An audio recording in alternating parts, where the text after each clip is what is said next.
You know, a lot of kids, I don't think they know how to get into a routine of practicing. Do you have any kind of routine for practicing that you follow?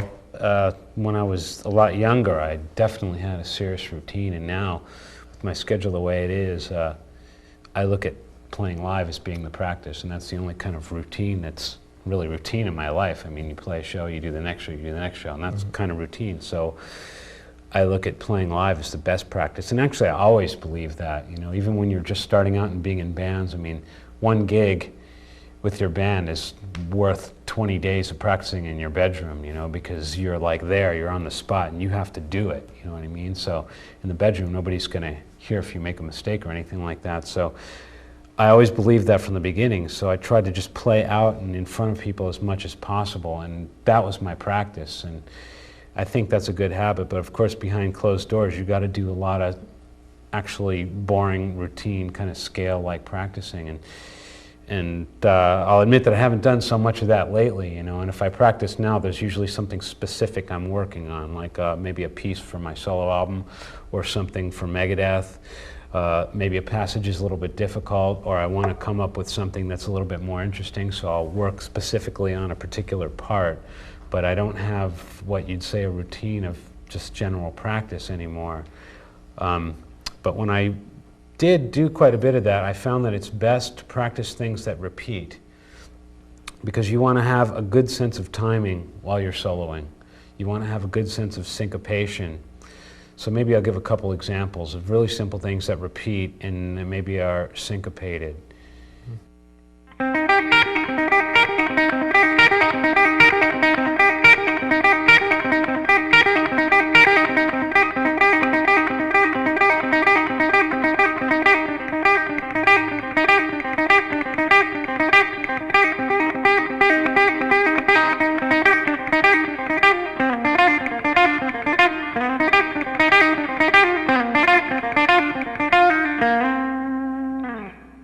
So basically what I did was I took a C minor kind of position there, and I played things that were rhythmically repeating. That means I can take a metronome to it and get it completely tight at one speed and feel very comfortable about it, and then slowly, gradually bring it up to the next speed.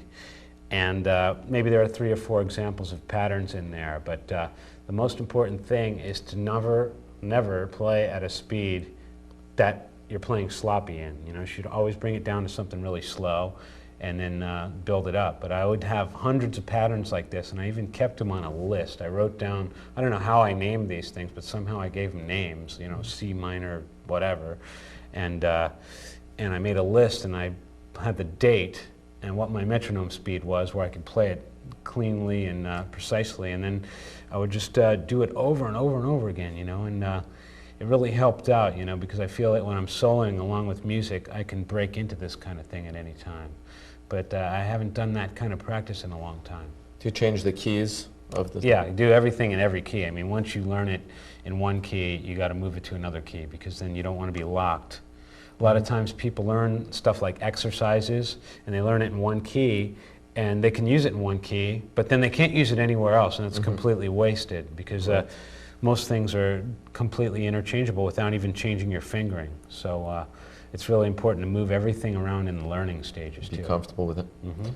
How about the picking and that type of thing? Are you conscious of, is it an up and down type picking? Or? I was never one of those guys who was so completely conscious about picking. I was always more conscious with my left hand and the way it sounded. And that was enough for me to think about, you know. The right hand just follows the left, pretty much whatever the melody is you want to get out. Whatever comes naturally for the right hand. I would try to like let the right hand just happen, you know, because like someone would show me something and they'd say, okay, you have to pick it right hand, up, up, down, down, down, up, alternate picking, and that would just totally confuse me and discourage me.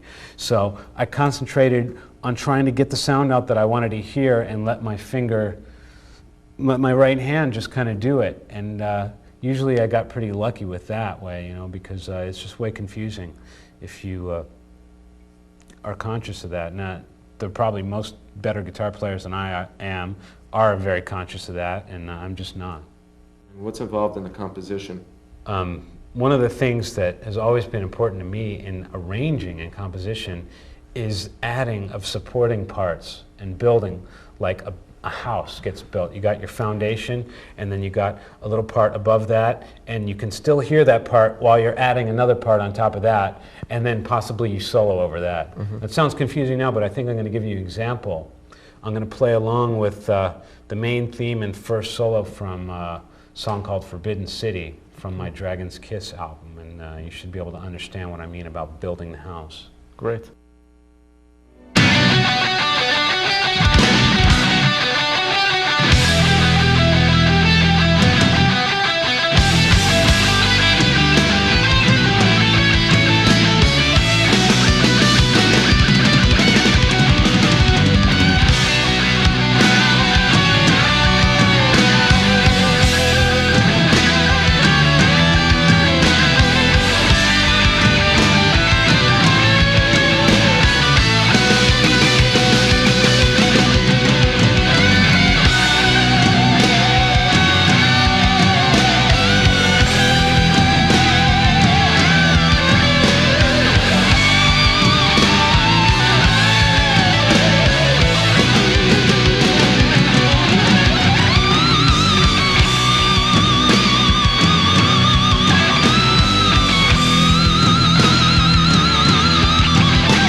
Okay, so like in that example, the chord progression was established. It was like B minor, E minor, G, A, B minor. Chord progression was established. Then I did that open string thing, which is kind of a constant arpeggiation of the chords. That's building up that foundation, right? So you know what the progression is. You anticipate the chords. And then I did that little melody, you know, da, da, da, da, da, type of thing in B minor. And then now we got the rhythm in the back with the bar chords, and we got this arpeggiation here going on, and then we got this melody that's very slow with a lot of space in it, and then I went to this singing, crying melody type thing up at top. Right. So at this point, all these things are going on together, and nothing is stepping on each other, and we're just kind of building it this way. And then when the solo started to get more intense, I just lost the arpeggiation in this melody here and just started concentrating on just really singing up here way in this register. But it's a very good example of how I like to build a house, basically, with soloing and with melodies that kind of intertwine with each other. When you did that first melody, it goes back to what you were saying about the rhythm, picking up some of the slack. You were doing the staccato rhythm in the background, like broken chord kind of progression. Yeah, if I keep the melody really simple, then the chords in the back can do the work. And I was repeating the same melody over and over again, da da da da da da da da da da, like that. Chords are changing behind it, everything's going on, drums are bashing, but the melody is just doing a constant. And this arpeggiation is also a constant, so it's like a machine kind of just churning, like inside of a clock or a watch. Everything's got its own space and it's moving. And then, after you've built up this whole thing with all the tension and everything, on top is just singing this melody and just crying over it. And that, to me, is what I look for in something I try to do. So that time I accomplished what I was trying to do. Of course, it takes a lot of space to build up such a thing, and you can't always do that in the context of a rock song. You know, you don't have like 90 bars to create this thing, you know, but that in a nutshell is what I try to do, regardless of how much space I have. Can you explain your vibrato? My vibrato. I'll try to explain it. Before I do that, you know, an important thing about learning the way someone else plays is that when you can learn exactly the same notes that the guy's playing and every phrase exactly the same, but it doesn't sound the same, usually it's the vibrato that's different. And that's a nuance of someone's playing. It's a very small but very, very important part. And it has to do with which finger on which string gets used, because each finger has a different vibrato sound. And so I would say if there's one thing to learn from this video or any video is you should learn the fingering exactly the same as what's on the video, because that's going to show you kind of between the lines of what's going on. I mean, part of it is learning my exact fingering, because that's going to tell you a lot about the vibrato. It's going to tell you a lot about the way it sounds, And you shouldn't necessarily do the left-hand fingering the way it feels good for you. Do your right hand the way, any way you want. But with the left hand, if you're going to learn anything from this video or any video, you want to really copy it exact. So aside from that, I'll give you some examples of different kinds of vibrato. This vibrato, to me, is just your basic rock vibrato.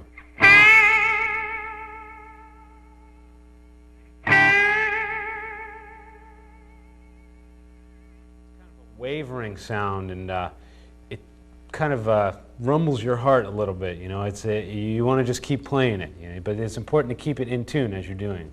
And I do another kind of thing where I don't vibrate it as much, but I might bend from a half step as opposed to a whole step.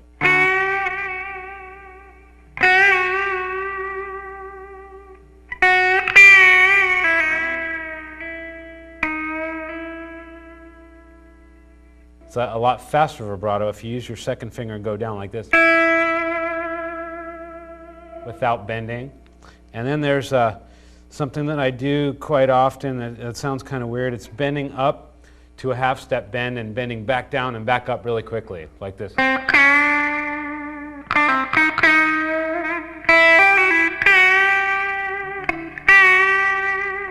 Slowly it sounds like, but you exaggerate the first part of it and it gives you kind of a bend sound. But the vibrato is a really touchy thing. You can't really copy another guy's thing. You just got to like try to feel it and stay in tune is the best advice I can give to you.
I heard that you like a form of music called enka music from Japan. What can you explain what enka music is? What it is? Yeah, I'm totally. I've never even heard of it. Never heard of it. Yeah. I figure that if you learn from music from other cultures, you're going to pick something different that most people don't know, and you're going to have a little bit warped guitar style because of that. So I studied music from foreign cultures, and I really came to like this music called enka music, which is, I would say, the Japanese equivalent to country music, but it's a little bit more sad, in my opinion. You know, it's usually really sad, but the singers, the famous singers, have a really strong voice and a strong vibrato and a really crying sound. And I'm like, God, I want to have that sound in my guitar. you know, and they call it kobushi. It's kind of the vibrations of the voice, and it's very sad, and it's very powerful at the same time. So that's perfect for guitar. How can I learn that from vocals? So I would try to find the best singers, the most popular singers, and learn some of their vocal techniques. So what I did was just listen to it and copy the melody and try to copy every nuance of their vibrato. And maybe I'll play a little example of something like that that would possibly be a vocal line in a Japanese enka song. Right.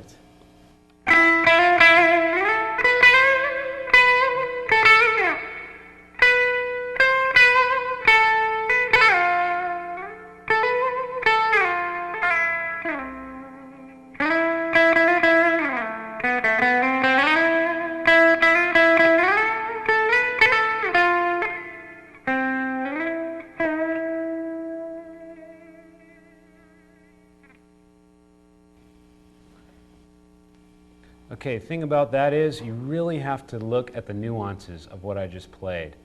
And what I play is as opposed to, those are the small details that you really want to know. And the vibrato,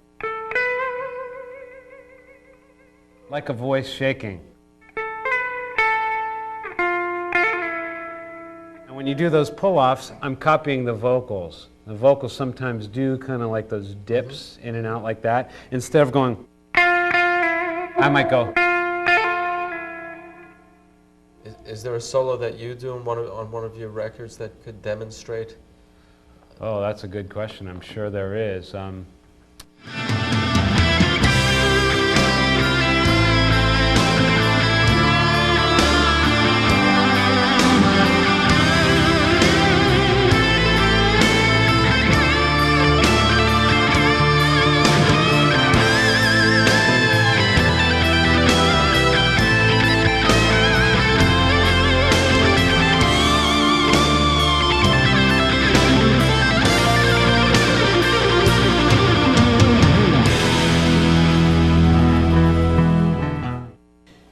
And you're probably asking, how did I use that enka influence in that solo? I definitely didn't use it at the end where I'm burning up really fast. Most guys would probably play the melody something like this.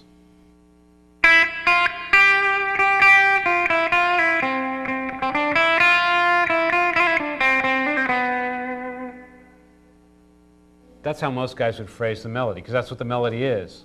But I would probably phrase it something like this. The way it was had a lot of the enka feeling to it, the vocalist feeling.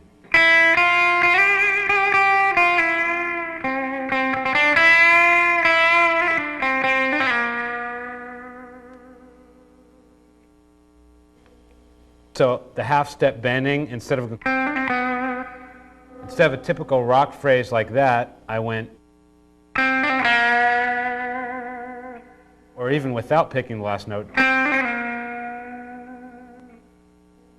So it's important for you to catch this whole thing, because it's so easy to get trapped into phrasing melodies like every other guitar player, and all it takes is just a little conscious effort to bend from different frets and to vibrate with the intent of singing, because when you're playing a slow melody on guitar, you're just singing. You just happen to be playing guitar. So again, I would play it like this.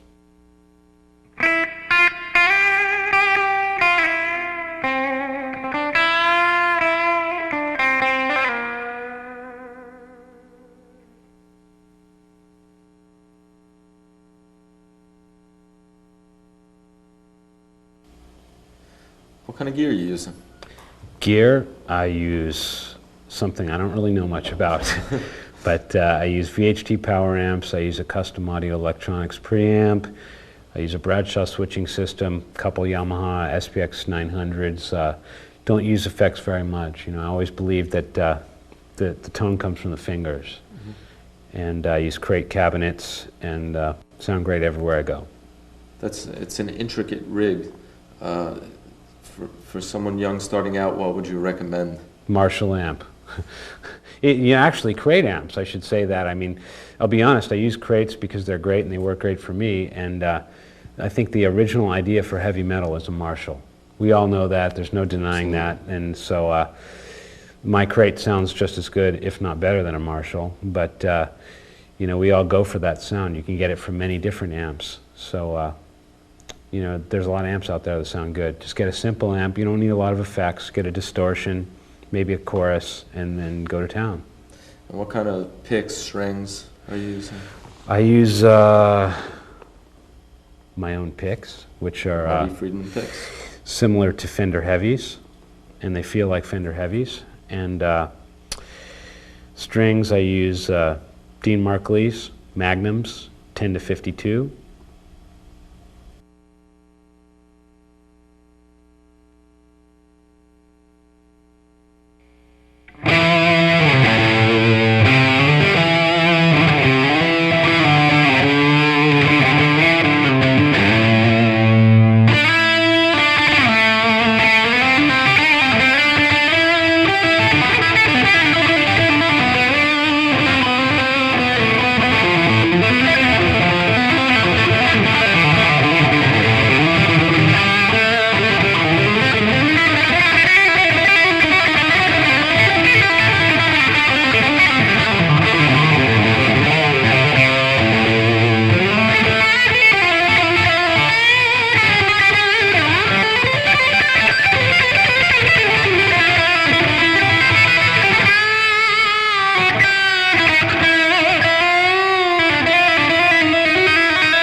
Before Megadeth, you were in a group called Cacophony with Jason Becker, another great guitar player.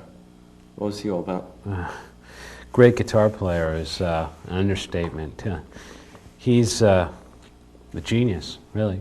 There's no other way to put it. I mean, he was the guy in Cacophony. If there was something that was too hard for me to play, he would play it. He was that guy, and beyond that, I mean, he grew up a lot during those Cacophony years. He was like 16 or 17 when I first met him, and we first started jamming, and he had an enormous amount of talent, like dexterity, fingering, and he could play like anything. But his improvising skills were the only thing where he kind of lacked. And he just learned so quickly. I was working on my material over at his house. He had a home studio, and I'd say, yeah, why don't you learn some of this? Maybe we can jam it together someday. I'd come back the next day, he'd have it all down, all my phrases just nailed, and here, you should play it like this, you know, and he just blew me away. I'm like, dude, we got to start a band. And it really became ridiculous how good he got in such a short period of time. I mean, he improved at a rate like no one I've ever seen. I mean, he was already amazing, and then over the 2-3 years that we jammed together, he just did things on guitar that I couldn't comprehend. He's just like a true composer, like of a Beethoven or Bach status, you know. And I think when his new album comes out, people are going to see that. Great. How about Dave Mustaine? How's working with him? That's a completely different situation. Completely different situation. We are very good friends, and we work together, but we almost never sit down and play guitar together. You know, and just for the sake of playing guitar.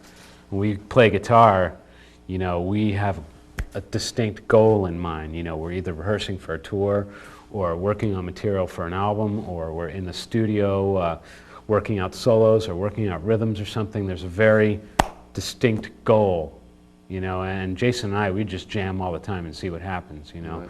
And I think the main difference is we don't really have that kind of time now. You know, in Megadeth, our schedules are just out of control. So we're on tour practically all year long, you know, and we need to have a little time off and spend with our families at home. So that kind of jamming, you know, happened in the old days a lot more, and we pretty much just jam when the red light's on in Megadeth. But Dave is an amazing visionary of rock music. He's got his own voice. By voice, again, I mean sound that he hears in his head, and that he can get the sound from his head to the tape, you know, and I think that's what the musicians that people recognize have. You know, it's not a matter of being lost and searching for your sound. Is this my sound, or what is my sound like? Trying a different sound each year. You know, he knows very much what his sound is, and I respect that about him, and that's what I try to have for my own thing as well. So, and plus the guy knows how to work. I mean, he gets a lot of stuff done, and motivates us all in the band. That's great. It shows.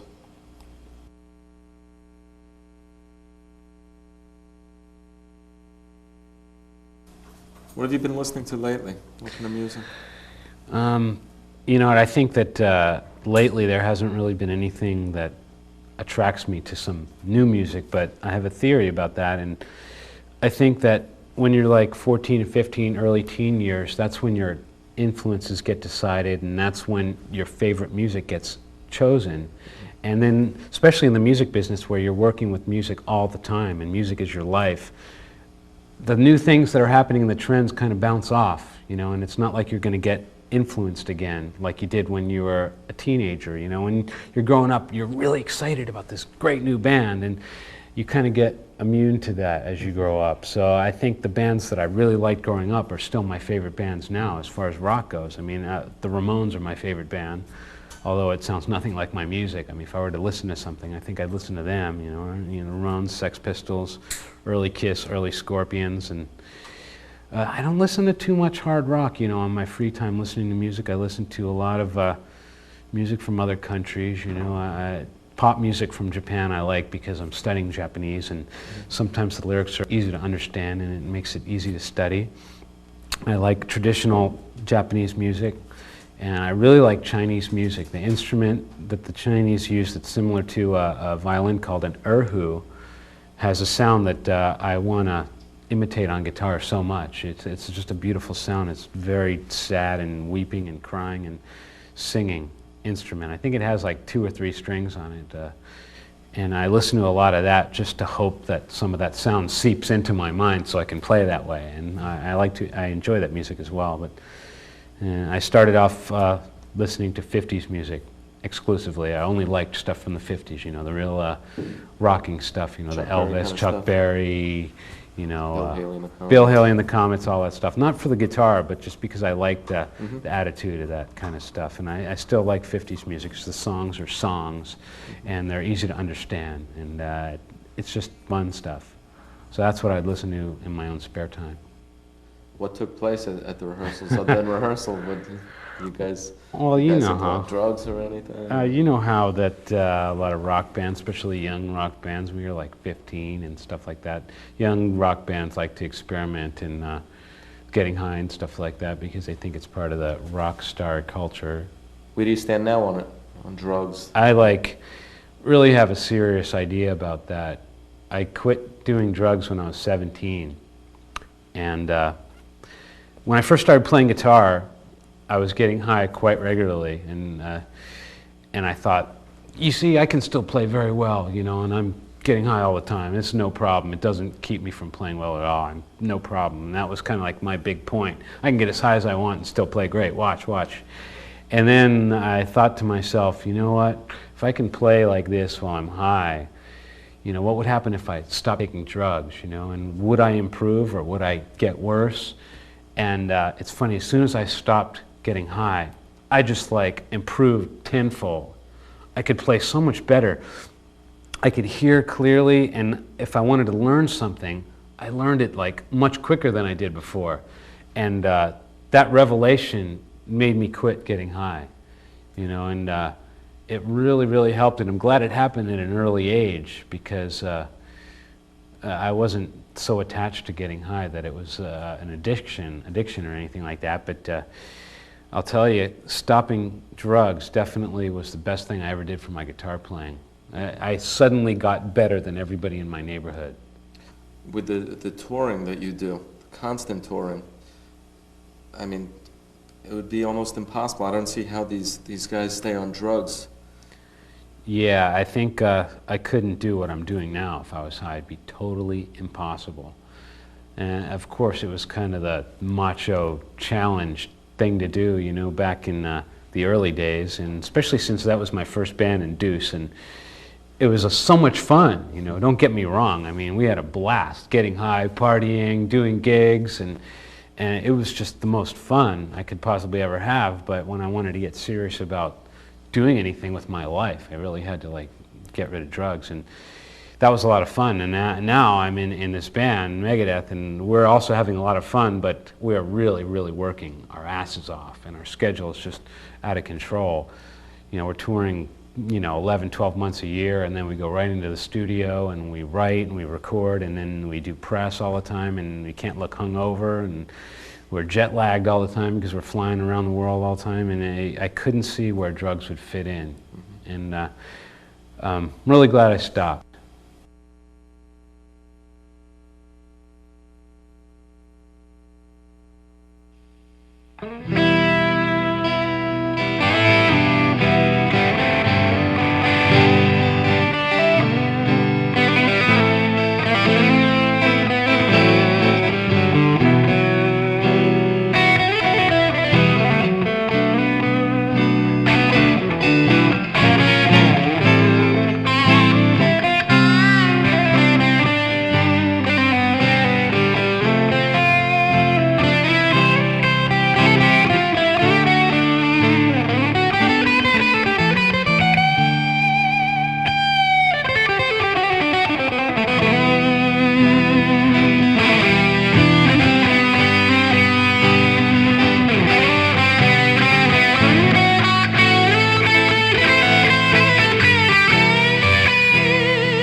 Marty, you have a message for our viewers.